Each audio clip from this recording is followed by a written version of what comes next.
Hi, I'm Madeline Bennett and welcome to this head-to-head video review of the Samsung Galaxy Tab versus the Apple iPad. As you can see, the Samsung Galaxy Tab is quite a bit smaller than the Apple iPad. It measures 190 by 120 by 12 millimeters deep, and it weighs only 385 grams. So it's really easy to hold, and also it's easy to type on the keypad. If I bring the keypad up, you'll see that you can actually move your fingers across the screen because it's that bit narrower than the iPad. It runs a 1 GHz ARM Cortex A8 processor, and it offers 512 megabytes of memory and 16 gig of storage. You can upgrade that to 32 gig with the micro SDHC slot. With the iPad, obviously, it's as you can see, it's a much larger device.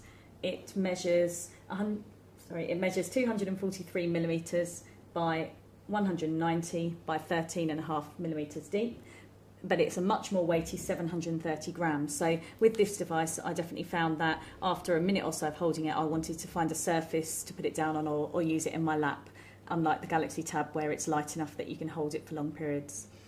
In terms of typing on here, as you can see, it's not so easy to get your fingers across the keypad. So again, it's going to be a case that you need to put it down and type when it's on a surface on your lap.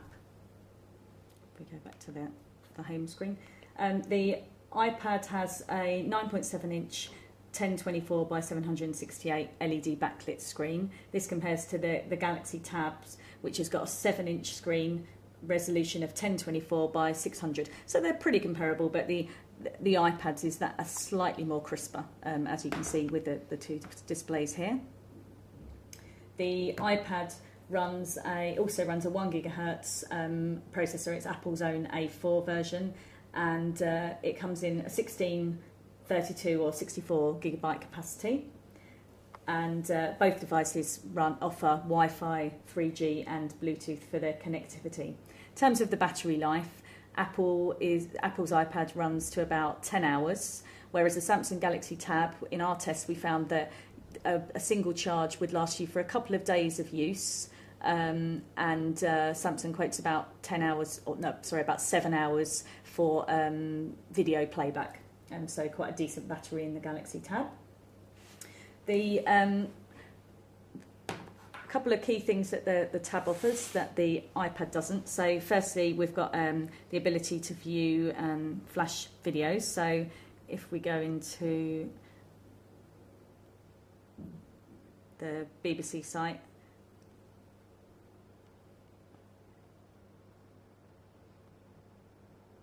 and we can load up a video here, and while that's playing, we can do the same thing for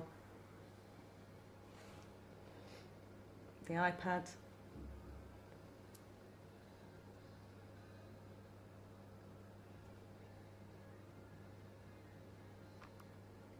But as you can see, can't access that on the iPad.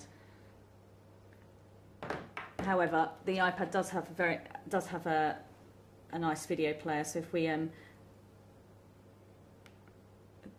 if we bring up V3, actually let's bring it up on here, so we can look on the V3's YouTube site.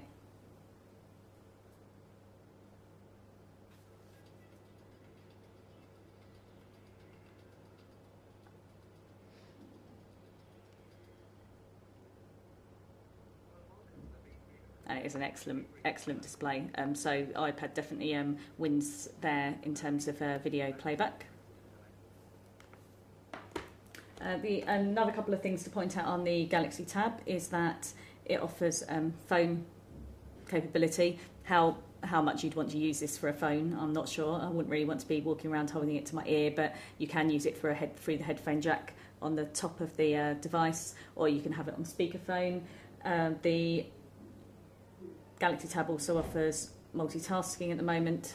This is something that will be offered by the iPad with the next upgrade to iOS 4.2. The Galaxy Tab also offers a camera.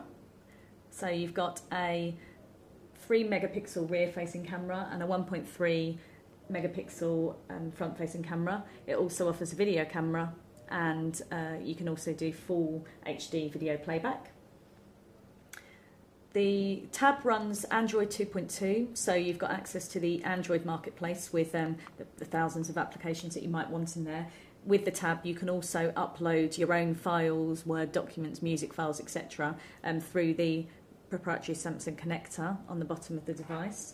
The iPad runs iOS 4, and this means that you are much more tied into Apple applications. The only way you can download files onto here is either through sending a file through email or through downloading it from the iTunes Market.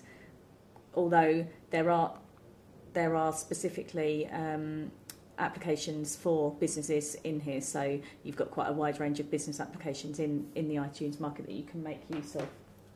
In terms of price, quite a similar price for both devices.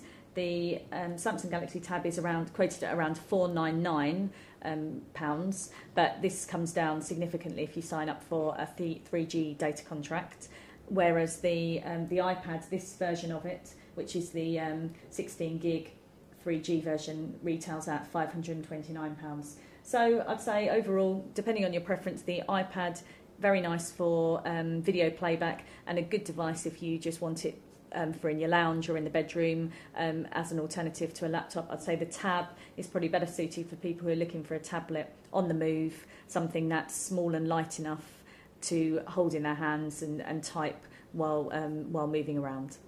Thank you.